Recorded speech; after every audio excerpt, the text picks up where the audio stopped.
So I just finished up putting a Predator 212 motor into this Skidoo Mini Z. It's a 1999.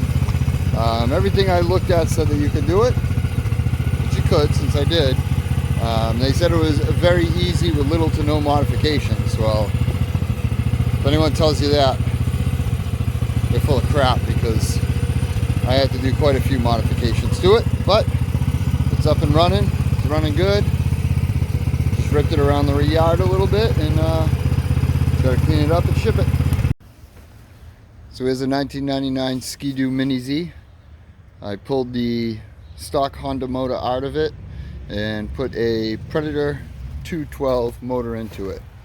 So I want to show you real quick some of the modifications I had to do. Of course, this is the fuel tank that was on this machine when it was brought to me. This is not the correct fuel tank, and the Predator fuel tank will not fit inside here. So you will need either the stock fuel tank that came with this, or some type of fuel tank that you can use to make this work.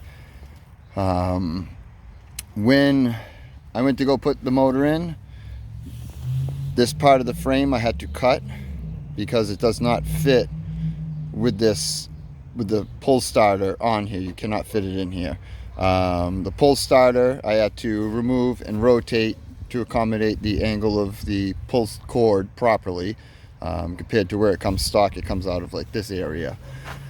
Another modification I had to do was cut this part of the frame here, because it was squared off here, and you could not pull the motor all the way forward to adjust the chain properly on the drive system with that there. So I had to cut that. I cut it, ground it down, smoothed it out, and painted it.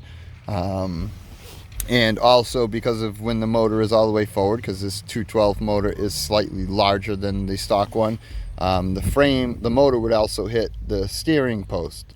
So another modification I had to do was I have an aluminum bracket here, and I had to make a little spacer, and that gave just enough clearance so that the motor doesn't hit the steering stem. You cannot put the airbox lid on this. You can see how high the air filter is. You cannot put the airbox lid on this, and putting that air filter in at the end was very tough as well. So everything's really tight in here. It is difficult to put this motor in, but it can be done. The exhaust doesn't fit 100% like it should, but it's good. It's in there, no problem.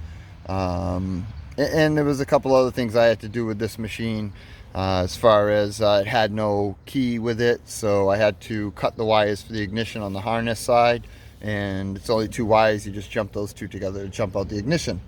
Another thing I did, because the Predator 212 motor has this engine kill switch here, and I'm also running a tether, I had to unplug the oil level sensor on this motor to be able to wire this into the existing kill switch. So this one will stay on, and the tether switch on this for the safety switch for the child will kill and start the engine. So yeah, that's basically it. A few other modifications here and there, and little things I had to do. Like, this looks kind of ugly, but it's tight and it's good. It's the only thing I could do, because this cover also fit on the Honda motor, tighter up to the motor mount here. Not really a motor mount, but where the mount is on the motor that goes there. And I'll show you one more thing I had to do, because the choke cable mounting is slightly different, and the cable's a little wonky. So because this cable is so weak here, if this stiff rod was longer, it would be better. So when you open the choke, it wouldn't, when I closed it, the cable would just fold up and it wouldn't shut the choke off all the way. So took a little spring, and I went from the top of this bolt here to this portion on the pull start housing, and now you got it open and you got it closed. You got it all the way off.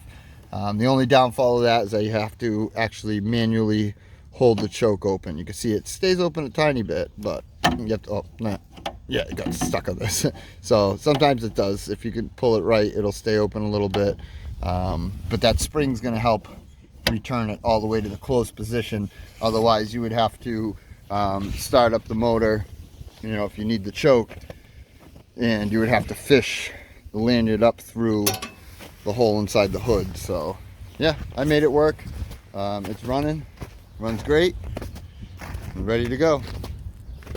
If you have any questions about installing one of these or anything, just let me know. Comment below and I'll be sure to answer them. Thank you.